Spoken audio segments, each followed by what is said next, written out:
నమస్తే. Welcome to our channel. ప్రస్తుతం మనతో పాటు సీనియర్ జర్నలిస్ట్ కిరణ్ పోల్దాస్ గారు ఉన్నారు. నమస్తే సార్. నమస్తే అండి. సార్, నరేంద్ర మోడీ గారు ఏదైతే ఢిల్లీలో సంక్రాంతి ఈవెంట్ జరిపించారో అక్కడ చిరంజీవి గారిని, పివి సింధు ఇలా చాలా మంది వెళ్లారు. ఎస్పెషల్లీ చిరంజీవి గారి గురించి మళ్ళీ ఒక టాక్ వైరల్ అవుతోంది. అది ఎంతవరకు నిజమని తెలుసుకోవడానికే నా ఈ క్వశ్చన్ అన్నమాట. సో సెంట్రల్ మినిస్టర్ అయ్యే ఛాన్సెస్ ఉన్నాయి అని అనేసి అంటున్నారు చిరంజీవి గారు. నిజమేనా? అంటే మధ్యలో ఒకసారి ఇదే డిస్కషన్ నడిచినప్పుడు నేను మిమ్మల్ని ఇదే క్వశ్చన్ అడిగాను. బట్ మళ్ళీ ఒక్కసారి ఊపందుకుంటున్నాయి ఇవి. ఏమంటారు? రాజకీయాలకు ఆయన దూరమైన ఆయన నుంచి రాజకీయాలు దూరం కాలేదు. ఇది ఆయన డైలాగు గాడ్ ఫాదర్ లో. సో అదే డైలాగ్ అనుసరించి ఇవాళ చిరంజీవి గారు రాజకీయాలకు దూరంగానే ఉన్నారు, కానీ రాజకీయాలు మాత్రం ఆయన వదలట్లేదు. అందులో తాజా ఉదాహరణ మొన్నటికి మొన్న కేంద్ర మంత్రి అన్నారు, ఇప్పుడు కేంద్ర మంత్రి అంటున్నారు. వాస్తవానికి ఆ కార్యక్రమానికి చిరంజీవి గారు వెళ్ళడానికి, ఆయనకు బీజేపీ కేంద్ర మంత్రి ఇవ్వడానికి అనే రాజకీయాలకు ఎటువంటి సంబంధం లేదు.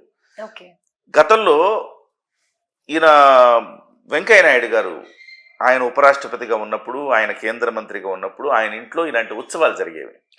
ఉగాది ఉత్సవాలు, సంక్రాంతి ఉత్సవాలు, దసరా ఉత్సవాలు, ఇలాంటి ఉత్సవాలు జరిపించి ప్రధానమంత్రిని పిలిచేవారు. ఇప్పుడు ఆయన చేసిన ఆనవాయితీని వాళ్ళ కిషన్ రెడ్డి గారు కొనసాగిస్తున్నారు. కిషన్ రెడ్డి గారు అంటే వెంకయ్య నాయుడు గారికి అత్యంత ఆప్తుడైన శిష్యుడు. సో అదే బాటలో ఇవాళ కిషన్ రెడ్డి గారి ఎదుగుదలలో వెంకయ్య నాయుడు గారి పాత్ర అమోఘం. సో అదే క్రమంలో ఇవాళ కిషన్ రెడ్డి గారు కూడా కేంద్ర మంత్రి హోదాలో ఆయన ఇంట్లో ఈ ఉత్సవాలు అరేంజ్ చేసి ప్రధానమంత్రి నరేంద్ర మోదీ గారిని ఆహ్వానించారు. ఆ సందర్భంలో చిరంజీవి గారిని కూడా ఆయన ఆహ్వానించారు. చిరంజీవి గారిని ఇప్పుడు సినిమా ఇండస్ట్రీ నుంచి ఎవరినైనా ఆహ్వానించాలంటే ఎవరి పేరు వస్తుంది? ఫస్ట్ ఆబ్వియస్లీ చిరంజీవి గారి పేరు. చిరంజీవి గారి కంటే గొప్పోళ్ళు ఎవరున్నారు? ఈ ఇండస్ట్రీలో వాళ్ళు లేరు, గొప్పోళ్ళు లేరు. తెలుగు సంప్రదాయం, ఈ సంక్రాంతి అంటే తెలుగుకు సంబంధించిన పండుగ. ఇటువైపు తమిళనాడులో కూడా పొంగల్ అని చేస్తారు. సో కానీ ప్రతి చోట ఉంటుంది, కానీ సంక్రాంతి చాలా ఫేమస్. ఈ సంక్రాంతికి చిరంజీవి గారిని పిలవటము, నరేంద్ర మోదీ గారితో పాటు ఆయన జ్యోతి ప్రజ్వలన చేయటము, ఆయన పక్కనే ఈయన కూడా ఆసీనులు అవ్వటం, ఇవన్నీ కూడా అనుమానాలకు తావిచ్చినాయి. అంటే ఒక ఎక్స్పెక్టేషన్స్, ఓహో మళ్ళీ ఏమైనా కేంద్ర మంత్రిగా చేస్తారని. కానీ ఆయన చూడనివి ఏమున్నాయి ప్రియాంక గారు? చాలా శిఖరాలు చూశాడు, పల్లాలు చూశాడు, ఎత్తు పల్లాలు ఆయన చూడనివి ఏమీ లేవు. కేంద్ర మంత్రి అయ్యాడు, రాజ్యసభకు ఎంపికయ్యాడు, అలాగే అసెంబ్లీకి ఎంపికయ్యాడు. ఇవన్నీ రాజకీయాలు ఆయన చూడాల్సింది చూసేశారు. ఒక ముఖ్యమంత్రి చూడలేదు అంతే ఆయన. అయితే ఇప్పుడు చాలా మంది అనుకుంటున్నట్టుగా ఆయన కేంద్ర మంత్రి ఇస్తారంటే ఆయన చూసేసాడు కదా ఆల్రెడీ. కొత్తగా కేంద్ర మంత్రి ఇవ్వడం ఏముంటుంది? ఆయనకి అది కిక్ ఇవ్వదు. పోనీ చాలా మంది అనుకుంటున్నారు పవన్ కళ్యాణ్ గారు అంతిమ లక్ష్యం వాళ్ళ అన్నయ్య గారిని ముఖ్యమంత్రి స్థానంలో కూర్చోబెట్టడమే అంటున్నారు. కానీ రొచ్చు రాజకీయాలు నాకు పడవు, నేను రాలేను అని అన్నారు.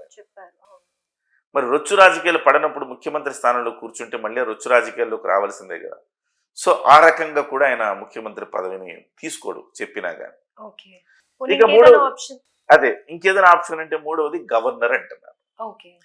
గవర్నర్ పదవి చాలా చాలా చిన్న కూడా వస్తుంది. గవర్నర్ పదవి సుదీర్ఘకాలం పార్టీలో సేవలు అందిస్తే ఆటోమేటిక్ గా వాళ్ళని ఏదో ఒక ప్రాంతానికి గవర్నర్ గా నియమిస్తున్నారు. ఈ గవర్నర్ పదవి కూడా ఒక రకంగా చెప్పాలంటే ఈ తమిళనాడు తెలుగు నాట వివాదాలకు నిలవైన పదవే అది, గవర్నర్ పదవి కూడా.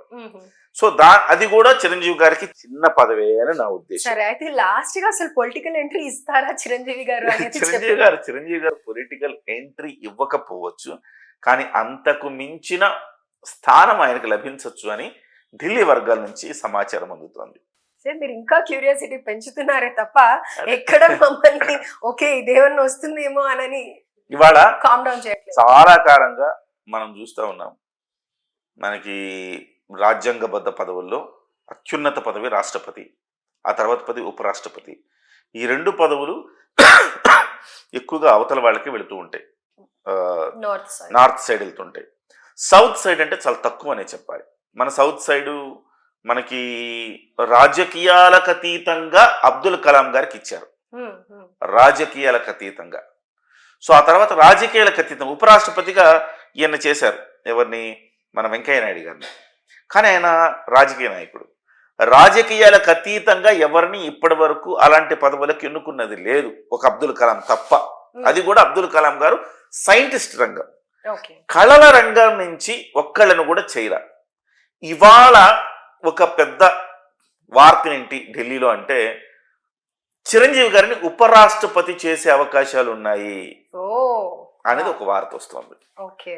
సో రాష్ట్రపతికి ఛాన్సు లేకపోయినా ఉపరాష్ట్రపతిగా చిరంజీవి గారిని చేసే అవకాశాలు ఉన్నాయని ఆ రకమైన ప్రతిపాదన బీజేపీ వద్ద ఉంది అని చెప్తున్నారు.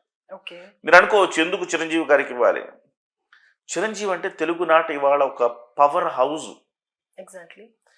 Mega star. ఆయన తనయుడేమో గ్లోబల్ స్టారు, ఆయన తమ్ముడేమో డిప్యూటీ చీఫ్ మినిస్టరు, కేంద్ర ప్రభుత్వం ఇవాళ రావటానికి కారణమైన వ్యక్తి. ఇంకొక తమ్ముడేమో రేపో మాపు మంత్రిగా బాధ్యతలు తీసుకోబోతున్నాడు.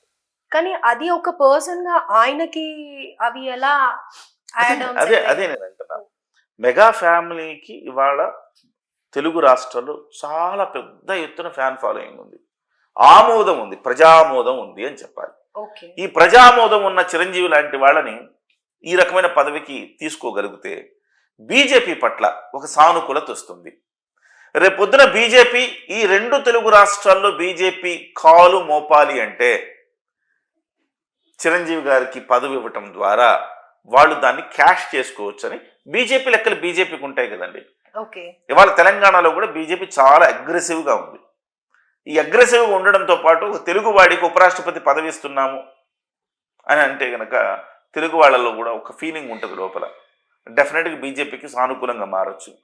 ఎస్పెషల్లీ ఏపీలో ఖచ్చితంగా పెద్ద ఎత్తున ప్రభావం చూపిస్తుంది. ఇది ఒక కృతజ్ఞతా భావం అంటారు కదా. ఇవాళ కేంద్రంలో ప్రభుత్వం నిలబడింది అంటే సాక్రిఫైస్, పవన్ కళ్యాణ్ గారు సాక్రిఫైస్ల మీద నిలబడింది. పవన్ కళ్యాణ్ గారు తనకిచ్చిన 25 సీట్లలో కూడా 20 ముందే బీజేపీ లేకపోతే నేను లేనన్నాడు. బీజేపీని కలుపుకోవలసిందే. తెలుగుదేశం పార్టీ, బీజేపీ, పవన్ కళ్యాణ్ ముగ్గురు కలవాల్సిందే పట్టుబట్టి ఇవాళ ఆ విజయం సాధించడానికి కారణం ఆయన.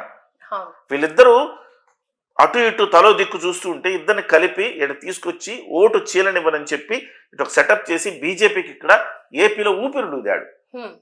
బీజేపీకి ఇవాళ ఒక 3 ఎంపీలు ఉన్నారన్నా, ఒక 6 ఎమ్మెల్యేలు ఉన్నారన్నా, ఒక మంత్రి ఉన్నాడన్నా కారణం ఏంటి? పవన్ కళ్యాణ్ గారు ఇచ్చిన సీట్లు సాక్రిఫైస్ చేశాడు. బీజేపీ రావాలని మీరు కోరుకుంటున్నారు, కోరుకోవాలంటే మీరే సీట్లు వదులుకోవాలంటే ఎస్ నేను వదులుకుంటా అన్నాడు. అలా సాక్రిఫైస్ చేసి ఆయన చేసిన దానికి ప్రతిఫలం ఇవాళ కేంద్రంలో ప్రభుత్వం ఉంది. కృతజ్ఞతాపూర్వకంగా పవన్ కళ్యాణ్ అత్యంత ఇష్టమైంది ఏంటి, నీకు సీఎం పదవి ఇస్తానన్నా పవన్ కళ్యాణ్ గారు జుజుబి లైట్ అంటాడు. కానీ తన అన్నకి ఏదైనా ఇస్తానంటే తన అన్నకి మా అన్నయ్యకి ఇవ్వాలి అంటాడు. ఎంత ప్రేమ లేకపోతే ఈ విజయాన్ని 21 సీట్లకు సాధించిన 100